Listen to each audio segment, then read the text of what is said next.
So I'm gonna change the oil on my bike. It's a Guzzi V100, and I thought I might film the process. Maybe it helps you out. There's a pretty good manual from Moto Guzzi available, but I don't know. It's video, right? So the first thing I did is I washed my bike properly, and that's because the oil filter lives down there underneath that cover. So yeah, wash it properly. Next thing I did is I took the bike out for a ride, and it's pretty warm, maybe a bit too hot. I'm not sure. I'm just gonna spray this with some air and brush it down a little bit. I just want to avoid getting sand into the sump, and then I'm gonna drain the oil. So these are the bits you need. You need a O-ring for the filter cover. There's a part number on it. You need the filter. As far as I know, there's not really an aftermarket replacement, but maybe you watch this video later and there is. I don't know, but I like to go OEM because, you know, it's proven quality. So yeah, there's the filter, and there's some crush washers for the drain plug. So somewhere on the internet I read that this could be quite a messy process, probably because it's an internal filter. So although it's the first time I'm doing this on this bike, I've thought of trying to reduce the mess a little bit. So I just put on a little piece of masking tape on both sides around the oil filter cover and the drain plug, just to act as like a barrier for all the drips that will probably drip off of this and then straight into the bucket. Hopefully, we're gonna find out. So next step is just to this dipstick. I'm just gonna unscrew that so the crank can breathe a little bit and hopefully drain the oil quicker. So that's step one. And it's gonna be hard to film this, but yeah, I'm just gonna unscrew that thing and then wait. So I'm just gonna let this run for a little bit to get as much out before I get that cover out, because I think that will be a bit messier. The tape doesn't really seem to add much at this point, but we're gonna see if it helps for the cover. So it's funny, I just got a regular 8mm socket, and if you place it here, it's just hitting the cover a little bit. So this is a different brand, and it's a bit thinner in diameter. It's hard to see the screws, but there's 3 of them. It's just it's an M5 with an 8mm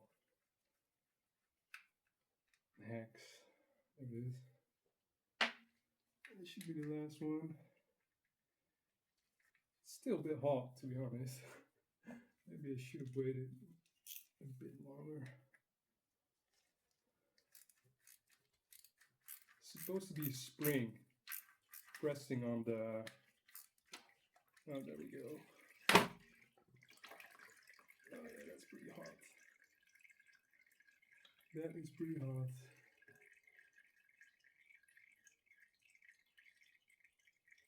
Well, let's see if I can get it out. Yeah, you can definitely feel the spring tension, for sure.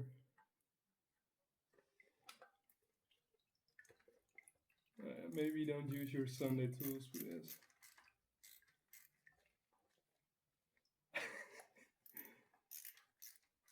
Oh.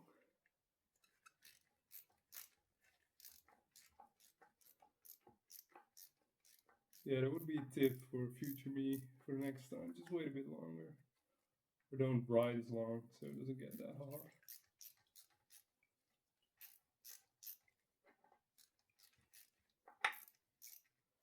Well, the bolts are long enough.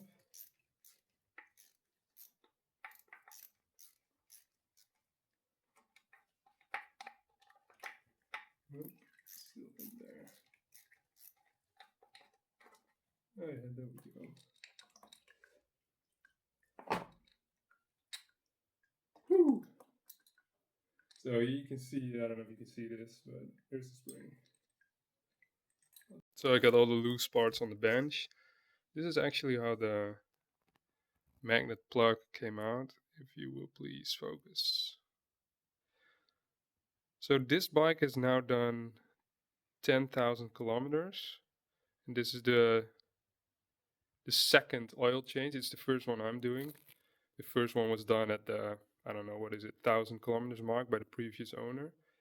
But yeah, I mean, you can tell there is some schmoo on there. But I don't know, I don't really have a reference. I'm not an engine builder. It doesn't seem that bad, and the magnet has done its work. I could open up this thing, but again, I don't really know what to look for.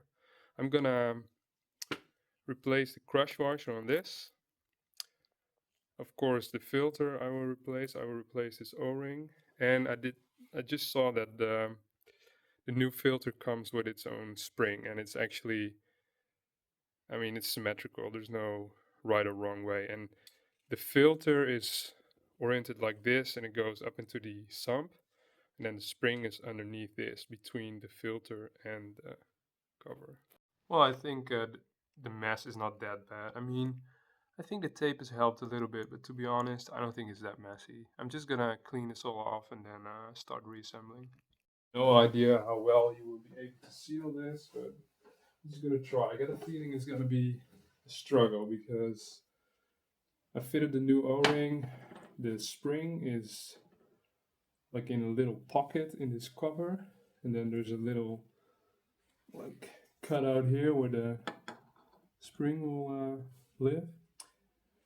But the spring is quite stiff, so I don't know how well and how easy this is all to fit. I've got some new engine oil. I'm just gonna loop this O-ring on top a little bit, and the other filter was hanging from in here, so I'm just gonna see if I can press it in here. Oh yeah, so that will stay in place hopefully. Oh yeah, you see the ribs, they run in line with the bottom of the sump. Actually, it's like a poka-yoke design, which means you cannot really screw this up. So just pay attention before you start struggling. I've looped the O-ring a little bit with some fresh engine oil. And I got my screws ready. Just get another one.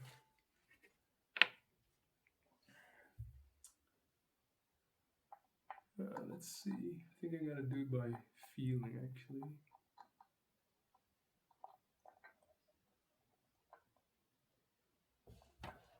Okay. So I'm now applying some pressure. And here goes the first screw. It's a pretty stiff spring, to be honest.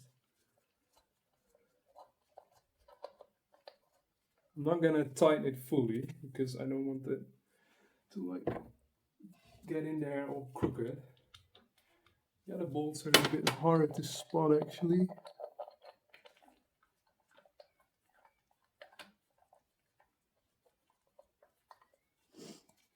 Try to keep the cover as level as possible.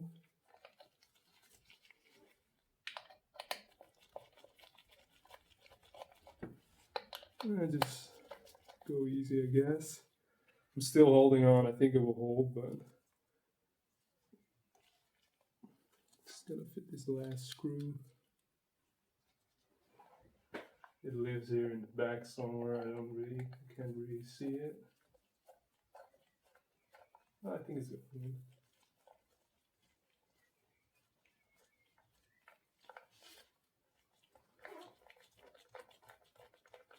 Now I'm just gonna run in circles a little bit while I watch this gap and try to get it as even as I can.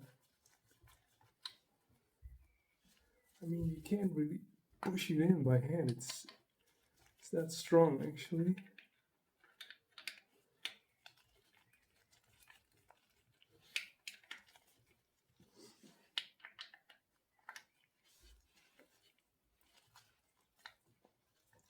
Right, I'm gonna see. It's still going okay.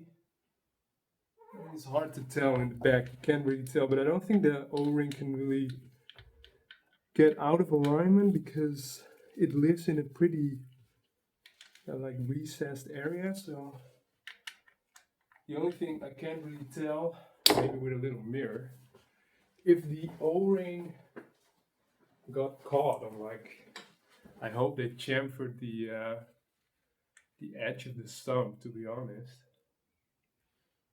So I'm just gonna do a little inspection.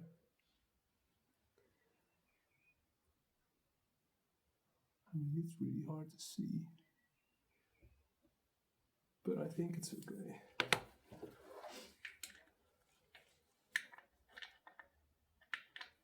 All right, I'm just gonna screw this in. I think I'm almost there. Oh yeah, here we go.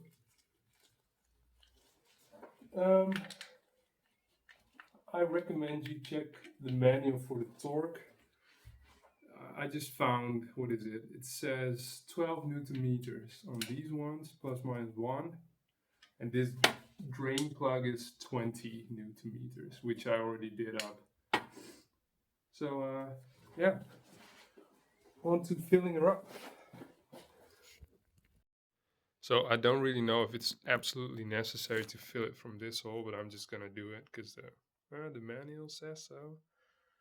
Anyway, I got this crash bar, so it makes it kind of weird to get your oil sprout from the bottle in there. So I just made all I got is this small funnel, and I put a small hose on it, and I'm gonna see if this works. Fill it up with new engine oil, all the way up to the max level of the dipstick. Then I just started the engine for a bit, for like 30 seconds.